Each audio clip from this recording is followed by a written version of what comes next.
இந்த question ப்ரீவியஸா TNPSC எக்ஸாம்ல கேட்டிருக்காங்க. அதாவது ஒரு குறிப்பிட்ட அசலானது 6% வட்டி வீதத்தில் 2 ஆண்டுகளுக்கு பிறகு கிடைக்கக்கூடிய கூட்டு வட்டி மற்றும் தனி வட்டிக்கான வித்தியாசம் ரூ. 18 எனில் அசல் தொகையை கண்டுபிடிக்கிறாங்க. சோ கூட்டு வட்டி மற்றும் தனி வட்டியில இந்த மாடல் சம் கேட்டாங்களா, எப்படி குயிக்கா சால்வ் பண்ணலாம்ன்றத பார்க்கலாம். ஒரு குறிப்பிட்ட அசலானது 6% வட்டி வீதத்தில் 2 ஆண்டுகளுக்கு பிறகு கிடைக்கக்கூடிய கூட்டு வட்டி மற்றும் தனி வட்டிக்கான வித்தியாசம் 18 அப்படிங்கிறாங்க. சோ அசல் தொகை எவ்வளவுன்னு கேக்குறாங்க. இந்த மாடல் சம் கேட்டாங்களா, ஃபர்ஸ்ட் இந்த வித்தியாசம் மட்டும் எடுங்க. 18 ரூபாய். வித்தியாசம் எவ்வளவு?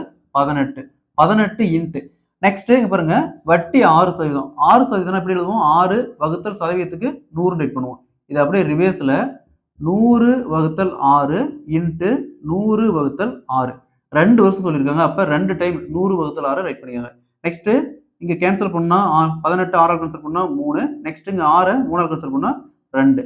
நெக்ஸ்ட் பாருங்க, 100 இன்ட்டு 100 10,000. 100 இன்ட்டு 100 10,000 வகுத்தல் 2 சீக்குவல் டு அப்படியே கேன்சல் பண்ணா 5,000 ரூபாய்.